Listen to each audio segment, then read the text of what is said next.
Meu nome é Priscila Basílio, como já me apresentaram. Eu venho estudando, eu faço doutorado na UFRJ, doutorado em educação, estudando, o meu tema é educação, currículo e educação infantil. Eu sou professora da educação básica, agora atualmente eu estou com uma turma de 5 anos no Colégio de Aplicação da UFRJ e coordeno um grupo de pesquisa que é Currículo e Movimento na Educação Infantil.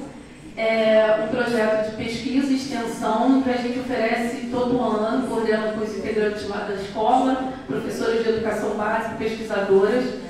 A gente oferece um curso todo ano pela UFRJ, que é 10 caminhos entre diretrizes curriculares nacionais para a educação infantil e base nacional comum curricular, um caminho possível, pensando nas possibilidades e nas impossibilidades desse diálogo no cotidiano das instituições de educação infantil.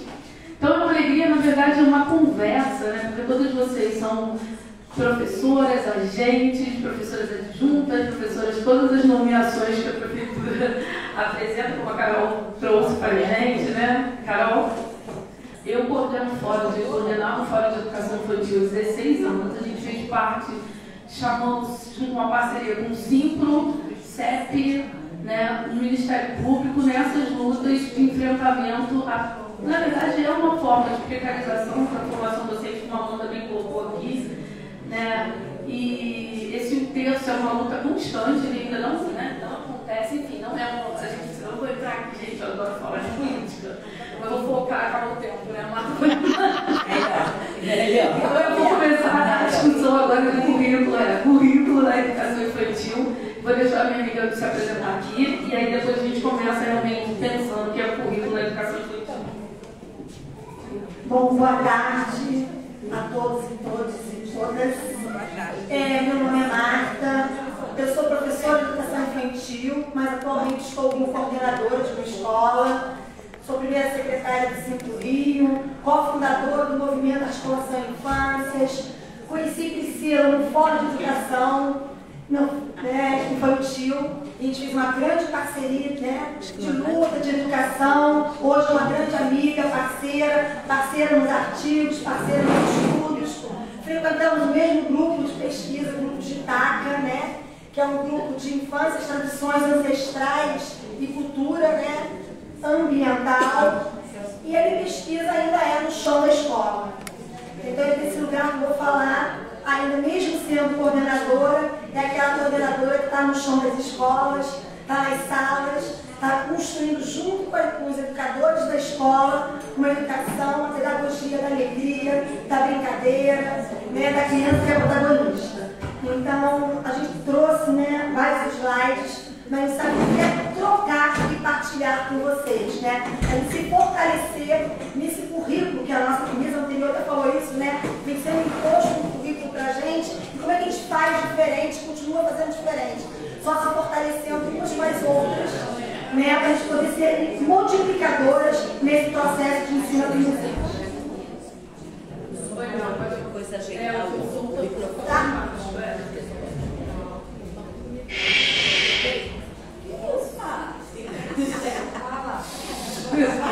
Não sei o que foi, gente. Que coisa incrível. Mas esse ícone foi ótimo. Não sei o que eu botei aqui. Coisas de informática. Então, gente, eu vou começar a falar um pouco sobre o campo do currículo, o que é currículo na educação infantil. Vocês podem chegar um pouquinho para frente, às vezes eu quero interagir com vocês. Querem chegar para frente, as meninas aí de trás? Sabe por quê, gente? A gente vai brincar com vocês. Vocês estão para trás, fica mais difícil. Vem todo mundo para frente, fica melhor. Fica pertinho, que a gente vai fazer, na verdade, uma conversa. Podem vir comendo. Vamos interagir, usar os eixos da educação infantil, interação e brincadeira. Então, vamos começar a discutir a palavra currículo, Currículo é uma palavra que a gente, a princípio, na educação infantil, vocês já ouviram falar muito da palavra currículo? Sim. Sim, atualmente esse é muito mais discutido. Se a gente for pensar que historicamente, nós temos dois grandes forças de estudo, né? Principalmente se a gente for pensar no campo da pesquisa e no campo, né, das discussões teóricas, nós temos dois grandes grupos que eu acho que precisavam dialogar mais. O campo do currículo e o campo da educação infantil. Então, eles construíram histórias um pouco isoladas. Não existia esse diálogo entre o campo do currículo, dois campos do conhecimento, né? Embora o MEC, e é o que vocês já estão falando, o MEC já tinha alguns documentos que apontavam para propostas pedagógicas e propostas curriculares na educação infantil. Mas o termo currículo, alguns professores, pesquisadores da educação infantil vão dizer que eles resistiam ao termo currículo, porque a palavra currículo estava ainda atrelada à grade curricular. Lembra na época que a gente era do ensino fundamental, né, do ensino médio, que vem aquela coisa bem separada, né? Hora do português, hora da matemática, hora do inglês. Então, existia um medo enorme da educação infantil de que isso acontecesse, não que não tenha acontecido, acho que é um outro debate, mas que isso fosse legitimado quando a gente abraçasse essa palavra currículo na educação infantil. Então, o debate começa nesse momento, né? E aí a gente tem acho que é importante lembrar, vários documentos para se pensar o que seria esse currículo na educação infantil para crianças tão pequenas, de 4 meses a 5 anos e 11 meses, né? Isso. O que seria o currículo para crianças tão pequenas? O que a gente quer para creches e para escolas? E hoje, como a BNCC se apresenta, que eu nem concordo tanto, né? Porque eu acho que a gente ainda fica muito fraco para enfrentar a palavra creche, né, que vem perdendo força, mas eles separaram bebês, crianças pequenas, crianças bem pequenas e pequenas. Que aí, para mim, é uma maior fragmentação, mas também é um outro debate. Então, a palavra currículo, ela vem nesse campo de disputa, né, achando que tem uma grade curricular, achando que é necessário áreas de ensino, formas de organização do ensino fundamental. E como algumas pessoas já colocaram aqui, a educação infantil, ela nasce, né, na assistência. É bom a gente pensar nisso. Ela nasce numa questão de atender as mulheres trabalhadoras. E aí, dentro dessa perspectiva, quando a educação infantil vem para a educação, tem muitos enfrentamentos. Vários que a gente ainda enfrenta, se vocês estão falando. A privatização, as creches conveniadas, hoje a Bel falou creches parceiras, né, que estão termo mais usado, vem a formação docente. Então, assim, nossa, a gente tem muita coisa para enfrentar nesse momento. Por isso é que hoje você ganha força currículo na educação infantil, porque antes o campo tinha muita coisa para enfrentar, né? Tanto que até hoje, se a gente for pensar a formação docente no fundamental, né, a valorização ainda do professor da educação infantil, do ensino médio e do ensino fundamental, é uma coisa grave, né? Eu costumo dizer que as pessoas me perguntam assim, você trabalha onde? Eu falo, na UFRJ. Mas você trabalha o quê? Eu falo, eu trabalho na educação infantil da UFRJ. Aí vai diminuindo, sabe? As pessoas vão fazendo aquela cara, achando como se fosse menor. Aí eu falo, não, mas olha, vocês não têm noção do que é a complexidade de trabalhar como professora da educação infantil, né? A gente tem muito a ensinar, e é o que a gente vai conversar aqui, de formas de organizar o currículo para o ensino fundamental e o ensino médio, eu não tenho nenhuma dúvida disso. E é o que a gente vai fazer essa conversa aqui. E aí a gente queria começar com uma proposta, né? Que é o seguinte, todo mundo fechar os olhos e pensar numa casa. Pensa numa casa. Foram? Todo mundo pensou? Bom, acredito que a grande maioria pensou numa casa de telhadinho, triangular. Alguém pensou alguma casa diferente daquela que te bota o triângulozinho? Alguém pensou daqui? Eu pensei pensando na casa diferente, depois eu mudei para frente da minha casa. Mas começou a lembrar do telhadinho. Então, 100% daqui, das pessoas presentes, pensaram na casa de telhadinho. Que casa é essa de telhadinho que existe no Brasil? Sabe por que a casa de telhadinho? É lá fora, na Europa. Porque a neve cai para não ficar em cima. Essa é a casa de telhadinho. Porque nós somos colonizados, né, gente? A gente precisa descolonizar o currículo. E é por isso que a gente precisa se debruçar e estudar. Porque a gente faz uma reprodução do que a gente foi colonizado. Então isso é uma provocação, né? Porque a gente está aqui, a gente vai reproduzindo sem refletir o que a gente está fazendo. É importante que o educador esteja a todo momento refletindo as suas práticas e entendendo por que está fazendo aquilo. E aí agora, de novo, novamente, vamos imaginar vocês fechassem os olhos e imaginassem uma escola. Vamos imaginar o que é uma escola para vocês. Vamos lá. Imaginem uma escola. Primeira coisa que vem na cabeça de vocês.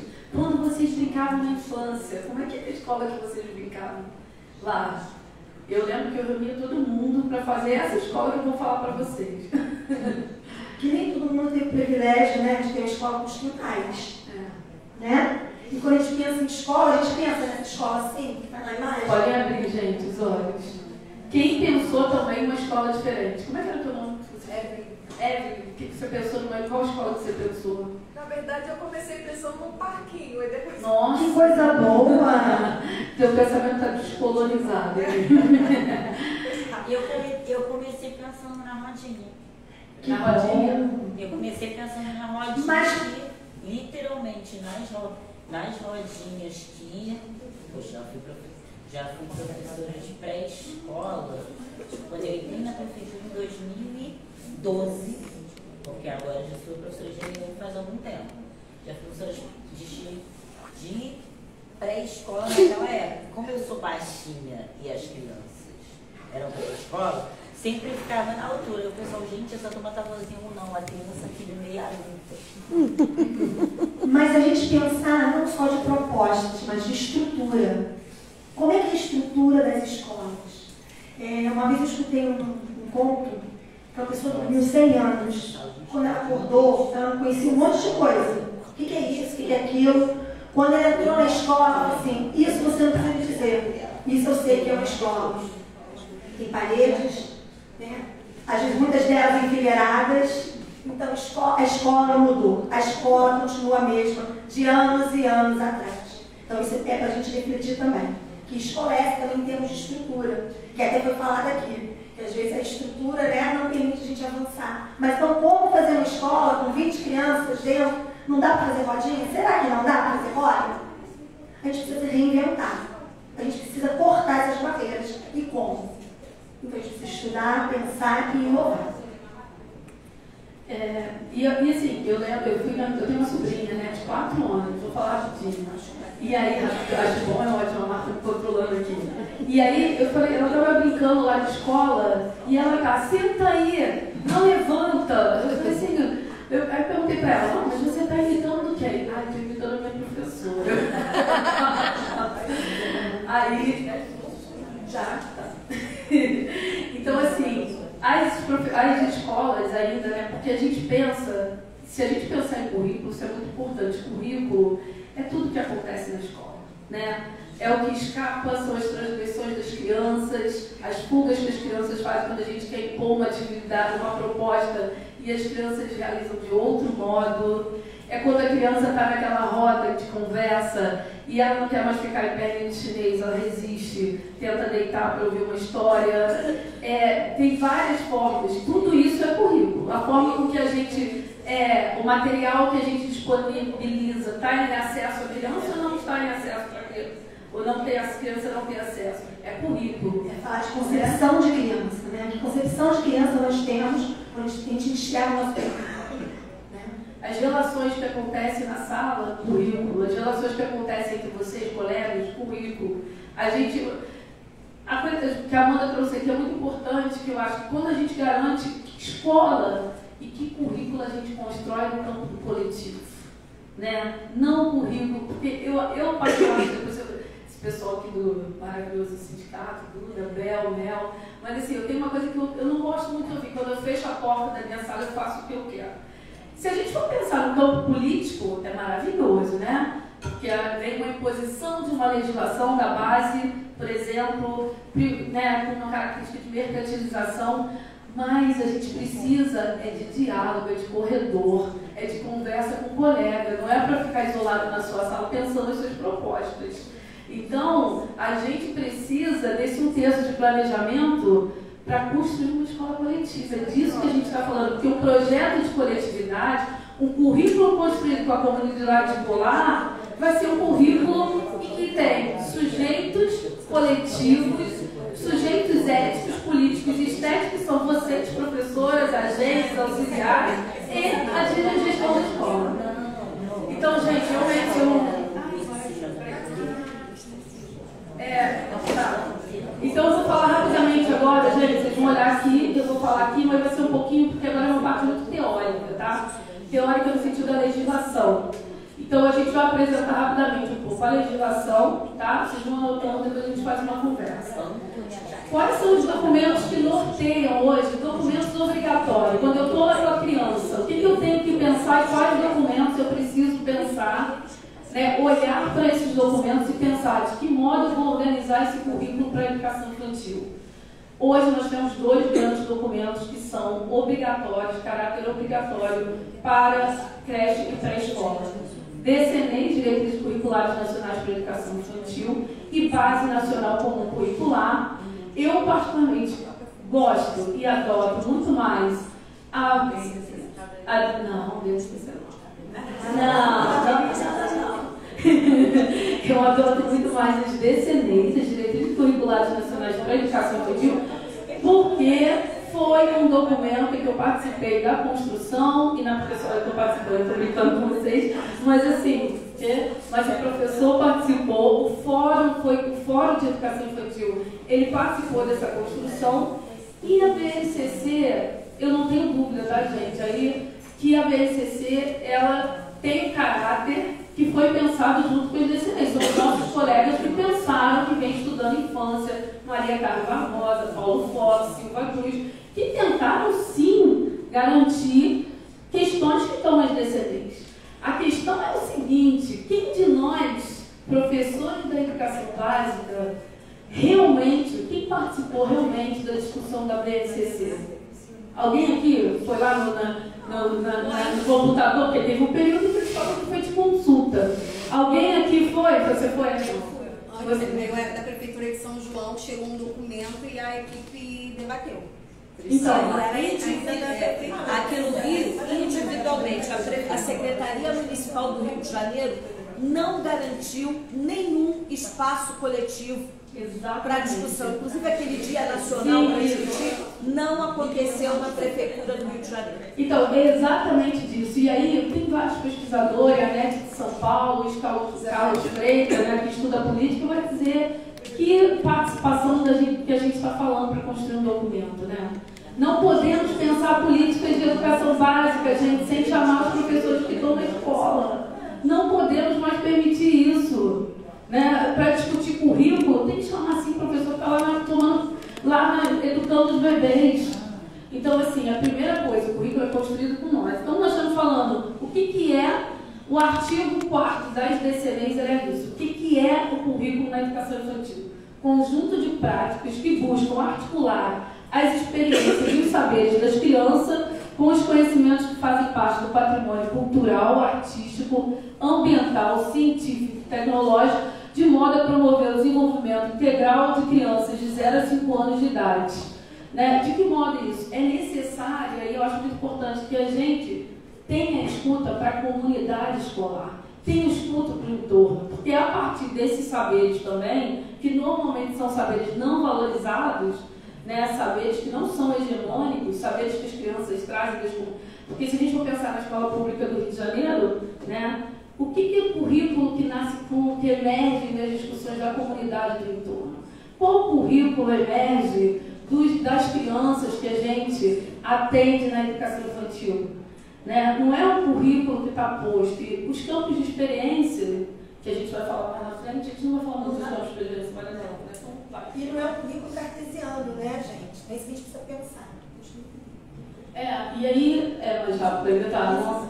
DCDs, a gente apresenta, então, o que são os principais eixos, né, as interações e a brincadeira, e a BNCC vem trazendo também os eixos brincar, conviver, participar, explorar, expressar e conhecer-se. É importante pensar que muito da BNCC nasce a partir daqueles princípios éticos, estéticos e políticos que estão nas diretrizes, né? Então, se a gente for pensar um escape para, de fato, fazer valer, como diz, a obrigatoriedade da BNCC, é só a gente ir lá para as diretrizes e pensar quais são os princípios éticos, estéticos e políticos. O que eu estou pensando no princípio ético, estético e político para bebês e crianças na educação infantil, né? E não se limitar somente nesses verbos, né? Porque aí também fica o perigo, né?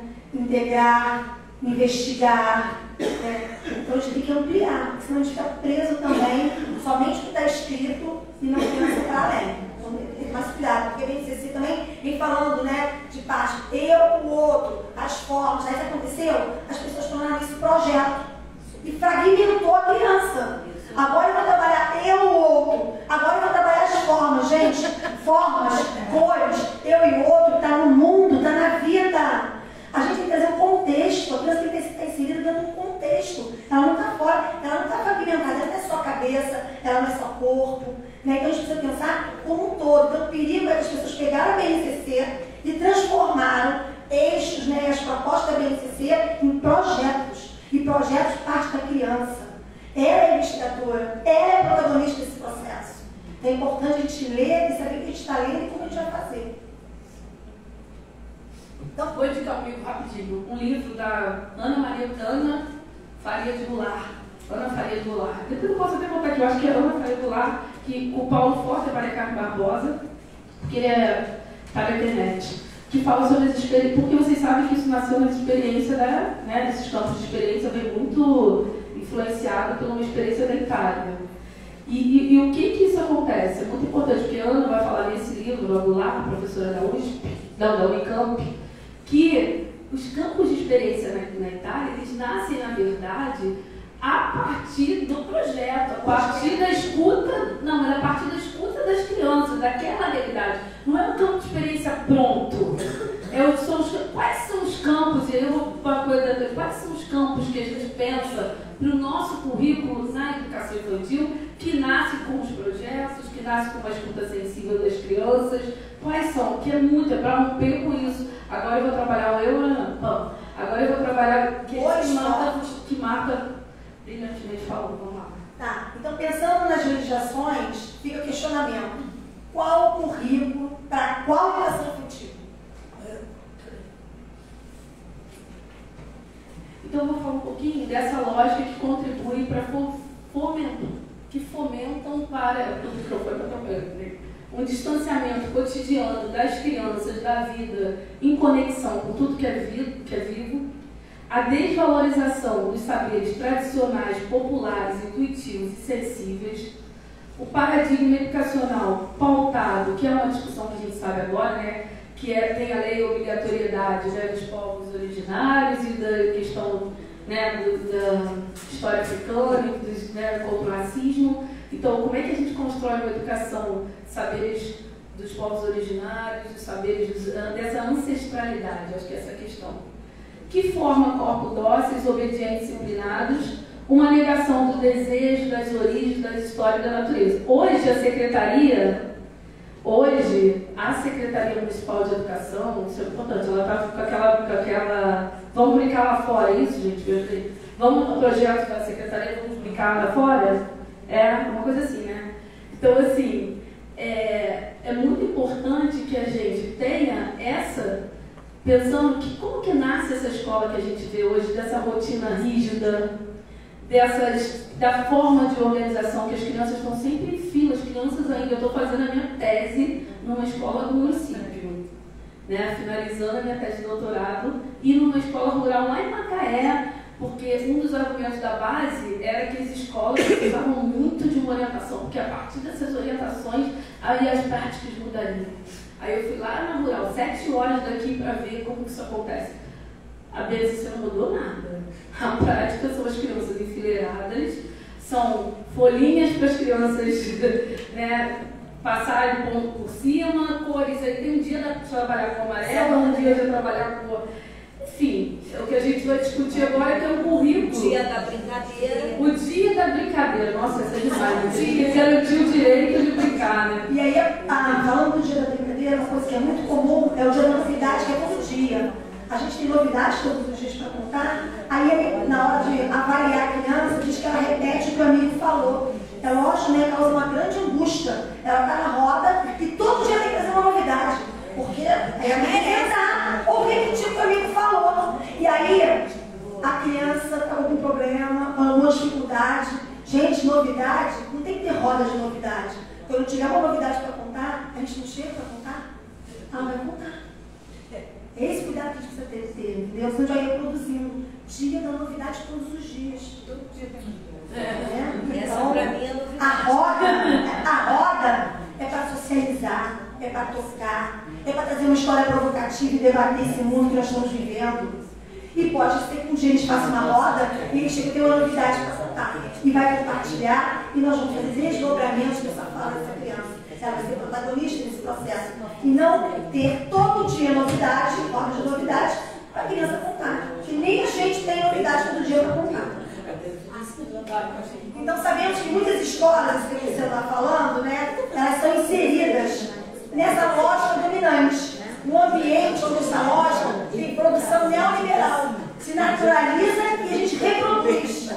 Né? Então é importante a gente pensar nisso. E aí acaba fazendo relações, né, de corpo e mente, cultura e natureza, razão e emoção, erudito e popular, homem e natureza. Né? E aí, com isso tudo, gente, enfraquece a potência de existir e de resistir. E aí que a Priscila estava falando, né? Vamos andar igual o gafanhoto, né? Um atrás do outro. Para que serve isso, gente? Para a gente ter domínio, como a Bel falou, né? De turma, né? Controle das crianças. A gente não pode andar juntos, umas próximas das outras. Isso é pensar em corpos dóceis. Já fala Foucault. Né? A gente vai oprimindo cada vez mais. Em muitas escolas só apresentam 2 linguagens, né? A escrita, que dá muito valor à escrita, né? E para mim todas as linguagens são importantes, são formas de se comunicar com esse mundo. E a fala quando a professora permite.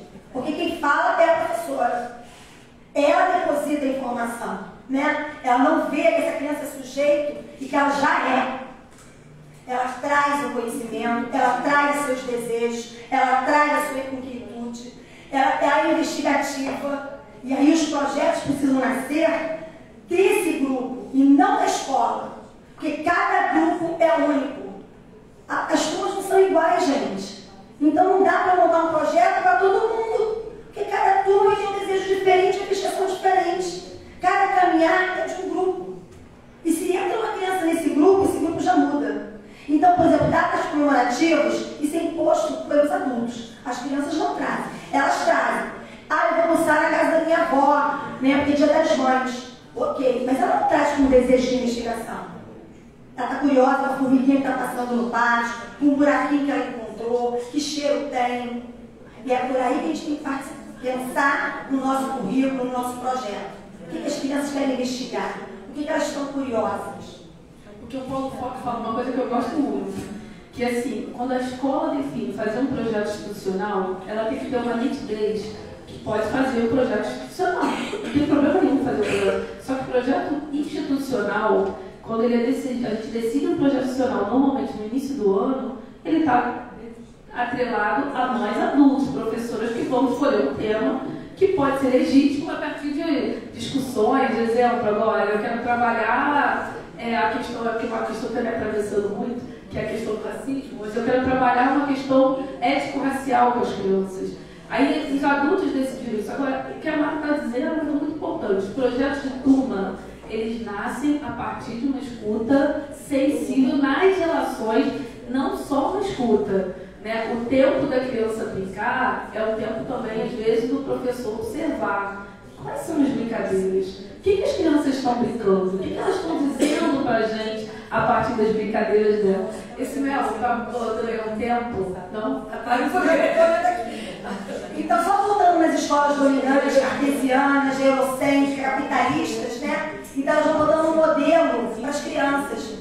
Um modelo, né, que a gente traz, que a criança em seguida. Quem disse que a banana, ela pensa que a banana é assim. Quem disse que a banana tem que ser amarela. Existem várias nuances de banana. Então, a gente tomar cuidado, porque a gente precisa deixar elas criarem, né? Porque senão a gente está moldando essas crianças. Quando já passar, a gente falou bastante sobre isso. E aí, para a gente entrar nesse... Que currículo é esse que a gente quer? Esse currículo brincante, potente, alegre, da alegria, da boniteza? A gente precisa relembrar a nossa infância, as nossas memórias, né, para a gente poder trazer. Então, vamos brincar?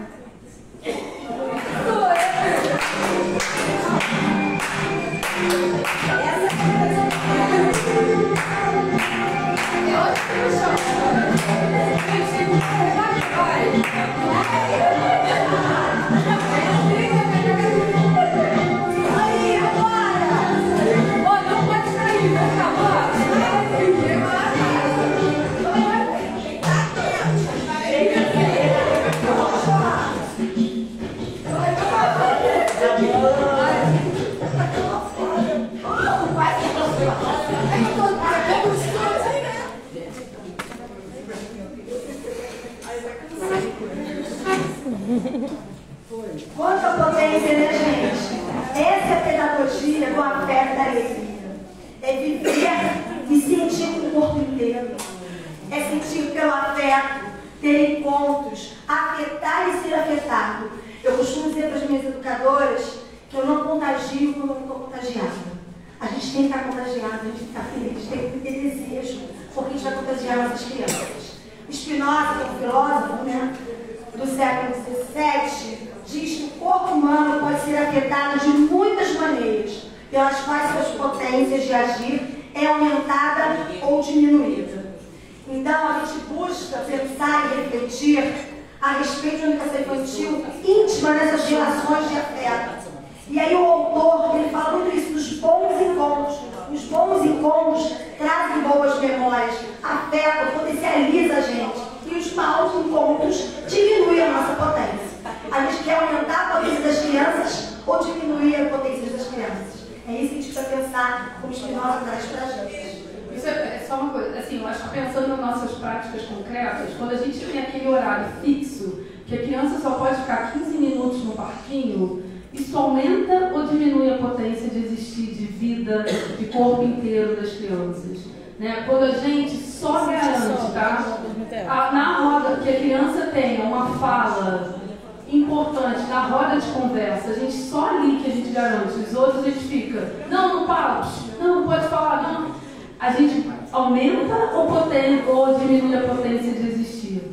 Esse é que o Spinoza vem trazendo. Então a gente quer potencializar a vida. E como que a gente potencializa a vida? Potencializando as nossas ações na educação infantil em conexão com tudo que é vivo. As crianças precisam brincar mais livremente, em conexão com a natureza. E aí, só para fazer uma reflexão, vocês sabem quantas horas um presidiário toma banho de sol? Alguém que sabe?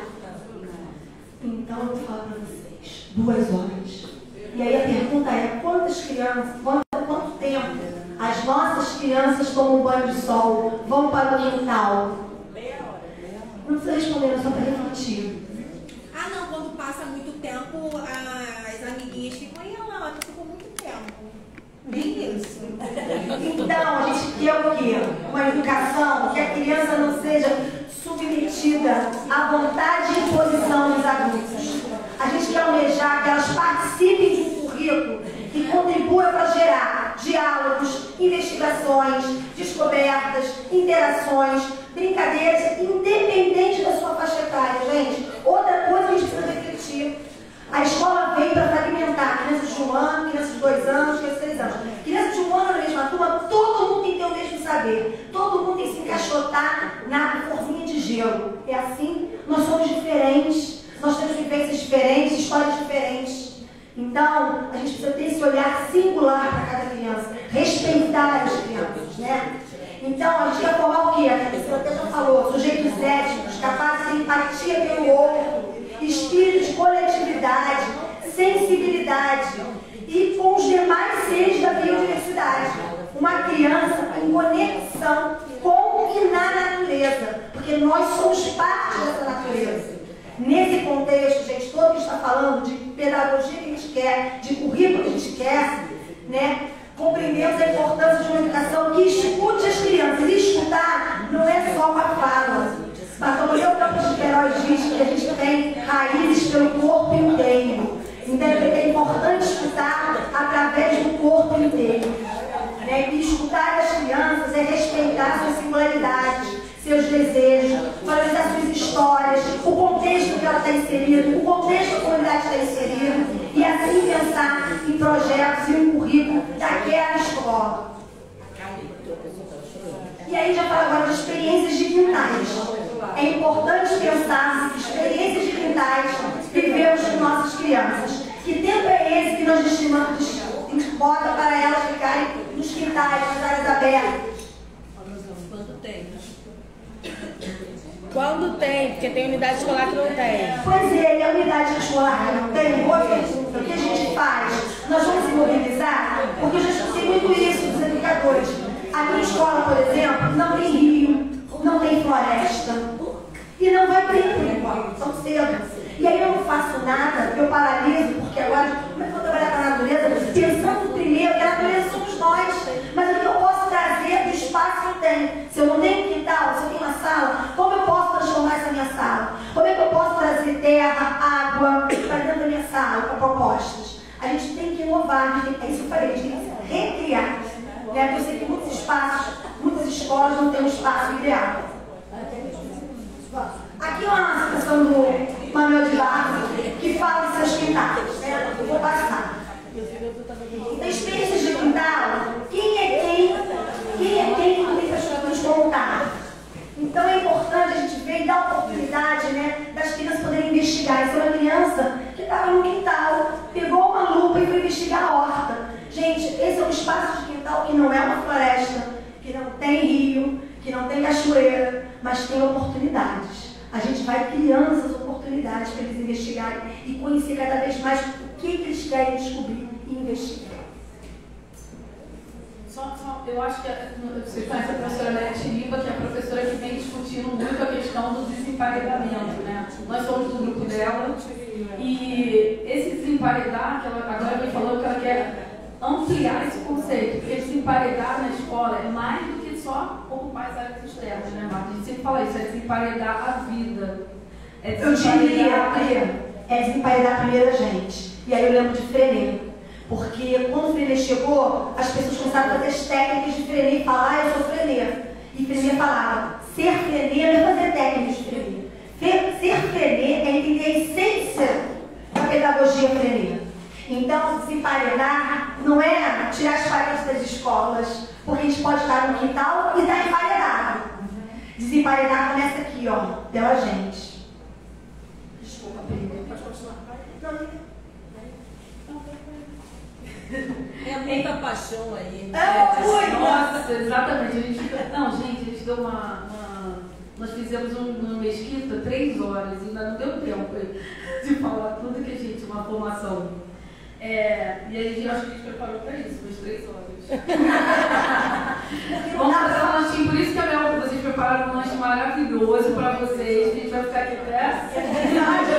Não dá para falar com tanta rapidez, né? Eu acho que vai falar de criança, de concepção de criança, de vários conceitos. Então, assim, falar em 15 a gente se juntou para falar em 40, é pouco. Pode passar, eu acho que a gente já falou bem dos conceitos de 40. Aqui, gente, eu não vou passar, mas eu recomendo, tá no YouTube. A Leia fala sobre desemparedar a criança na escola. Recomendo vocês assistirem. É curtinho, mas se a gente for usar, a gente vai com menos tempo ainda. Tá? A escola que temos e queremos. Por que eu falo temos? Porque eu sei que muitos de nós já fazemos isso, gente. A gente não está aqui para ter inovação nenhuma. A gente está aqui para tocar, a gente está aqui para se unir e ser multiplicadores para todo mundo. Essa é a escola que queremos. Se vocês observarem, a criança brincando com argila, com areia, ela está no quintal que não tem grama, né? Mas ela está ali vivenciando uma proposta da bacia com argila e com areia. Então é fundamental oferecer em diferentes espaços, na formação dos profissionais de educação, condições para que os relacionamentos aconteçam, as expressões corporais sejam permitidas e a imaginação e a ação sejam instigadas. E quando a gente propõe, às vezes, muitas propostas para as nossas crianças, a gente tem que deixar, a gente está ali como escutar, como é que elas estão interagindo, o que elas estão fazendo, quais são os conceitos que estão intrínsecos ali, né, que elas já sabem. Eu não preciso fazer um trabalhinho para saber se ela sabe grande ou pequeno, porque às vezes eu vou ver, pega aquele carro grande ali, ela sabe ou não grande ou pequeno. Se eu tiver uma escuta atenta, eu vou saber. Né? Trabalhar classificação, matemática. Quando eu vou arrumar a sala e tem que botar os carrinhos numa caixa e outro em outra caixa, ela está classificando. Então ela sabe classificar. Esses corpos que não são dóceis, né? Tá. Esses corpos, e a comidinha, poder fazer comidinha, encontrar ovos de dinossauro com a imaginação dela. Aqui a gente fala uma fala de Paulo Freire, falando dos quintais, né? Dos cheiros. Aqui eu vou só falar brevemente um relato importante, que é uma professora da minha escola, e a gente vem trabalhando se desemparedar, e ela participou de uma oficina comigo, com a Priscila, com o nosso grupo de pesquisa. E aí tem muitos medos nossos, né? Como é que eu vou deixar uma criança tomar banho, depois ela fica doente, ela vai falar que ela ficou doente porque ela tomou banho de chuva. Mas ela, após fazer a oficina com a gente, uma criança estava na biblioteca e viu a chuva, e a criança convidou o grupo e a professora para tomar banho de chuva. Vocês podem ver que ela começa bem devagar, ela está na parte coberta, deixando a criança com medo de se escorregar, e depois eles entram literalmente na chuva para viver. Foi um convite feito por uma criança. Então é preciso escutar, isso é uma escuta. E a gente se potencializar, tudo bem, porque tomar chuva não fica doente. Então ser a natureza, ser cosmo, é estar em contato com a terra, com o mar, com o vento, com água, com gravetos, com pedras, com animais, com seres encantados, com brincadeiras, esconder, correr, fazer comidinha, fazer lama, se sujar, né? Brincar com árvores, com passarinhos. Então, ali Manuel de Barros fala que a importância de uma coisa há de ser medida pelo encantamento que a coisa produz em nós. E aí, quando a criança entra em contato com tudo isso, ela alegra-se, né, gente? E aí, quais as possibilidades de um currículo como criação? Um currículo brincante, um currículo que vai abalar, vai perturbar, vai deslocar, né? Piaget fala quando a gente constrói o conhecimento, a gente está lá equilibrado, a gente desequilibra, pensa novamente, equilibra novamente. Então é isso, esse é um currículo brincante, um currículo que ela vai ter contato com várias possibilidades, né? Das suas vivências, e aí sair desse currículo colonial, né? Que empareda, que traz uma forma de fazer. É urgente pensar em objetivo de educação em função de escolhas que envolvam novas formas de pensar a existência humana sobre a Terra. Precisamos de concepção e práticas escolares que assumam os valores da cooperação, amizade, solidariedade, respeito à diversidade, com princípios e como bandeiras. E aí a gente não vai ver pessoas quando ficam com raiva matando as pessoas aí fora. Porque ela vai identificar que ela está com raiva, o que ela faz com a raiva dela? Porque todos nós temos raiva. E legitimar o sentimento das crianças é importante. Mas o que elas fazem com isso? Elas precisam da nossa ajuda nesse primeiro momento. Para saber o que elas fazem com a raiva, com a tristeza, com a alegria. Não, é muito interessante, eu estou lembrando de uma palestra que eu vi, que a professora disse assim, a gente quer casar com aquele homem sensível, né, que escuta a gente quer esse tipo de namorado. Mas na infância, a gente disse, menino não pode chorar, menina para de chorar. Quer dizer, a criança está expressando todo o seu sentimento e a gente, é isso que a gente está ensinando para as crianças quando a gente diz, não pode chorar. Ah não, para de chorar, o homem não chora. Então tem tantas questões, gente, nessa construção de um currículo comprometido com descolonizar a vida, descolonizar a forma que nós atuamos, porque a gente fica falando, o ser humano é egoísta, mas quando a criança vai ajudar a outra, deixa ele se virar sozinho. As nossas atitudes, aliás, é uma coisa que eu estou gostando bastante agora que a gente vem discutindo no grupo, que é a colonização, ela se dá por um olhar adultocêntrico. O olhar adultocêntrico é o olhar que a gente quer impor as nossas questões de adulto para as crianças. Né? Nessa sociedade que o Krenak fala que é uma sociedade doente, nós estamos doentes. Nós competimos o tempo todo. Então, assim, qual é a solidariedade que a gente está ensinando para as crianças? Em que momento a gente ensina para a criança que o outro não é uma pessoa que está competindo em potencial?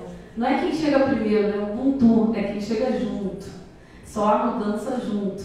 Então, assim, que currículo é esse? O que a gente tem aqui agora? Qual criança que a gente está apostando nesse currículo? Então, currículo brincante, né? Um currículo de modo de criação, de existência, de resistência. E segundo a Nete Abramovic e Fabiana Oliveira, a educação infantil tem por função alargar o espaço da experiência da infância, que é a criação. Porque naquele modelo lá que a gente viu, né, da folhinha, pintar a bananinha, fazer o círculozinho já pronto, isso não é esse modelo que ela está falando, né? Não é de criação.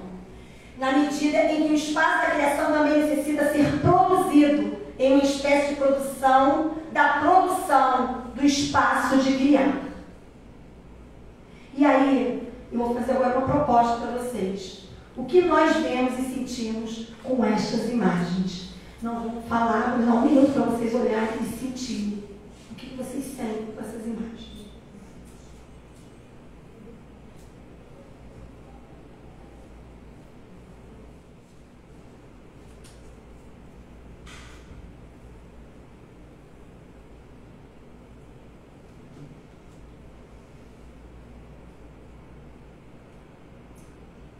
E aí, vendo essas imagens, olha o respeito. Não sei se vocês conhecem Caminhando com Tintim. Todo mundo conhece? Alguém não conhece daqui? Então eu vou passar para poder ver. Porque o respeito da mãe com essa criança. Então é isso que a gente está falando. Todo mundo aqui fez. O que foi? Todo mundo fez a formação da educação infantil e veio esse caminhando. Vamos na casa da vovó depois da música? Hã? Música. Da nossa casa para a casa da avó são 2 quadras. Para mim, calçada, ferragem, mercadinho e chegou. Para Valentim, pedrinhas, árvores, pedras soltas que toda vez tira e coloca, buscar encaixe. 2 ruas atravessadas para dar uma para a mamãe. Poças d'água, pisoteia, alegra, refresca. Ai, que água suja, dizem uns. É água de chuva, meu caro. Ai, que delícia, apontam outros. Titinha liga. Só pisa, pisoteia. Mas no percurso até a casa da avó, há também o que me parece mais valoroso para Tintim. Os 4 encontros, estabelecidos por ele desde o início. Que nem sei precisar quando foi. Nesses eu só respeito e acompanho. Só olho e vibro. O primeiro encontro é com seu João, morador de rua e flanelinha daqui da rua, com quem o pequeno sempre conversa. Oi, meu amigo, vai passear? Blá blá blá, os pequenos soltadeiros infinitos e a danada, até não mais enxergar. Quando seu João está dormindo, a gente passa sussurrando, falando baixinho e respeitosamente.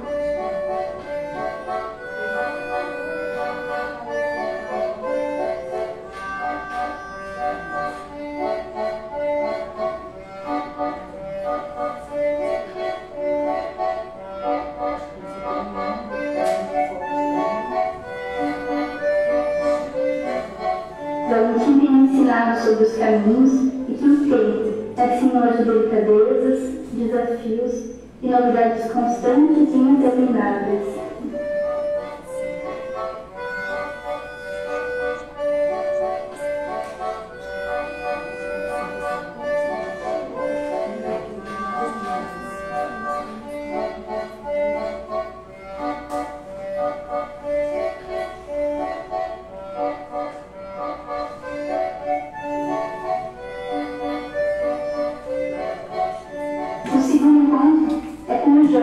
Guardador de casas do restaurante da esquina, que, baiano como pai, fica do outro lado da rua e todos os dias atravessa para conversar com Tintim, que o aguarda também diariamente ao ver do outro lado. Dia desses, Jorge elogiou a sandália do pequeno e desde então a primeira atitude é abaixar-se e mostrar as sandálias. Tocas e olha para mim, que insiste: que lindas, muito lindas, que lindo, como eu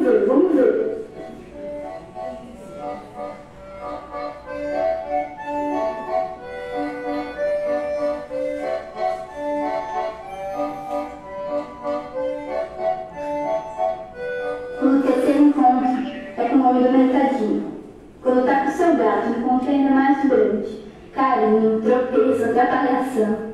Mas quando não, o simples ver o amigo jogar-lhe beijos já é suficiente para seguir em frente.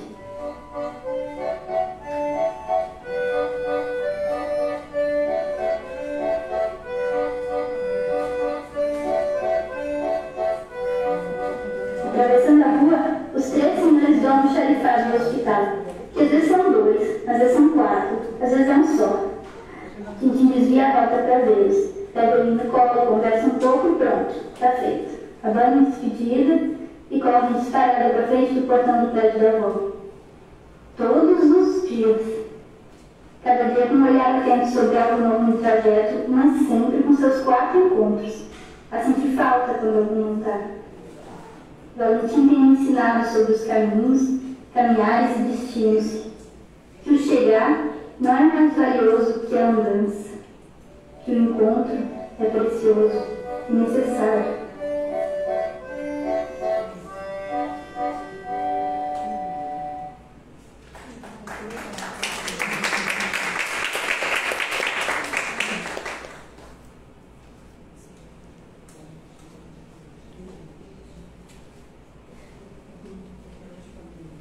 Então, o encontro é precioso e necessário, né, gente?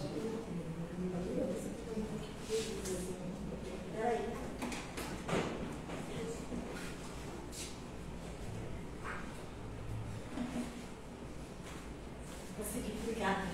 Então, essa escola que a gente quer, da delicadeza, do sonhar, do escutar, do perguntar, né? E não tem respostas às vezes, nem todas as perguntas têm respostas. E tudo bem, a gente pode investigar, a gente não tem que saber tudo, né? De brincar, de afeto, de questionar, de presença, de esperança, de encontro, de sorrir, de sentir, da alegria, da potência, da descoberta, do inacabado, né? E por aí vai, são vários verbos, né? Ninguém caminha sem aprender a caminhar, sem aprender a fazer um caminho caminhante, refazendo e retocando o sonho pela qual se pôs a caminhar, Paulo Freire. E aí a gente vai fechar nesse primeiro momento, depois a gente volta, né? Com o Anel de Barros, para a gente transver o mundo, né? A gente não ficar só por uma narrativa, um olhar só, mas para a gente ver esses pequeninos olhares, porque as crianças elas conseguem ver assim. A gente foi podado a vida inteira e a gente perdeu isso. Então, que a gente possa sensibilizar cada vez mais.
deixar isso para vocês hoje, né? O olho vê, a lembrança rever e a imaginação transver. É preciso transver o mundo, mano de Deus. É isso, gente. A gente vai parar por aqui e abrir para vocês aí e depois a gente fecha.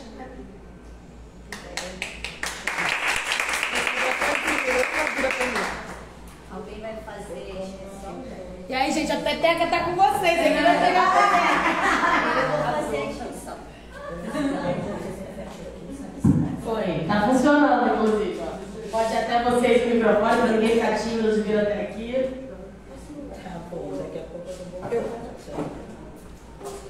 Essa Sabrina fala, depois você, tá bom? Tá bom. São quantas inscrições? Tem que se inscrever. São quantas inscrições? Agora já tá mais tranquilo, pode ver quantas pessoas vão querer falar. A gente pode ficar até de noite, não tem problema. A gente, para fazer um currículo diferente do que a gente tem que parar de pensar cartesiano.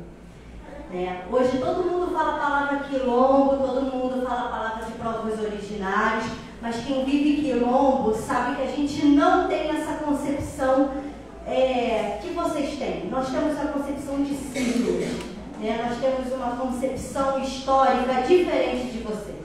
A gente tem uma concepção histórica de que a gente tem que continuar caminhando junto com os nossos ancestrais.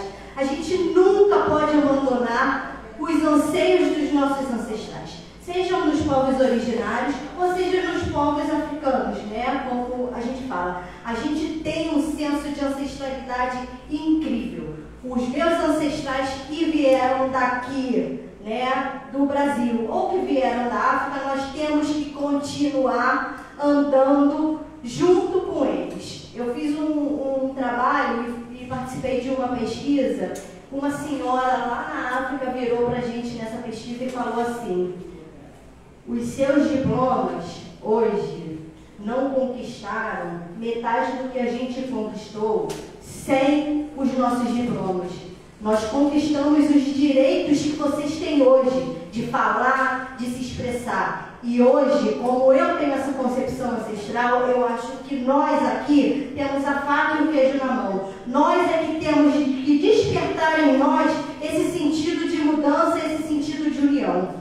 Né? Eu não sei se vocês perceberam, mas mesmo nas religiões de matrizes africanas ou nas religiões de povos originários, nós fazemos tudo em círculo anti-horário. Nós não fazemos no sentido horário, sabe por quê? Porque é nesse momento que a gente sauda os nossos ancestrais. Né? Por isso não fazemos no sentido horário, porque a gente não caminha para frente, a gente caminha de trás para frente. Nós temos que interiorizar o nosso sistema anterior para a gente conseguir avançar no meio de ciclos o nosso sistema. Então a gente fala em quilombar, em ancestralidade, em representatividade, mas a gente hoje, dentro do currículo que a gente tem, a gente não trabalha isso corretamente como deveria ser trabalhado. Eu vou falar para vocês porque eu hoje participo, além da parte educacional, eu participo do movimento social. Nós, dentro do Salgueiro, nós temos o Caxambu, nós temos o Quilombo Literário, nós temos as Herveiras e os Herveiros, e mesmo assim a gente não consegue entrar dentro do currículo das unidades escolares presentes naquele território. Sabe por quê? Porque a gente ouve sempre a discriminação porque vem do povo preto, porque vem do povo originário. Como se a gente não conseguisse ter saberes intrínsecos dentro da nossa sociedade, dentro da nosso contexto.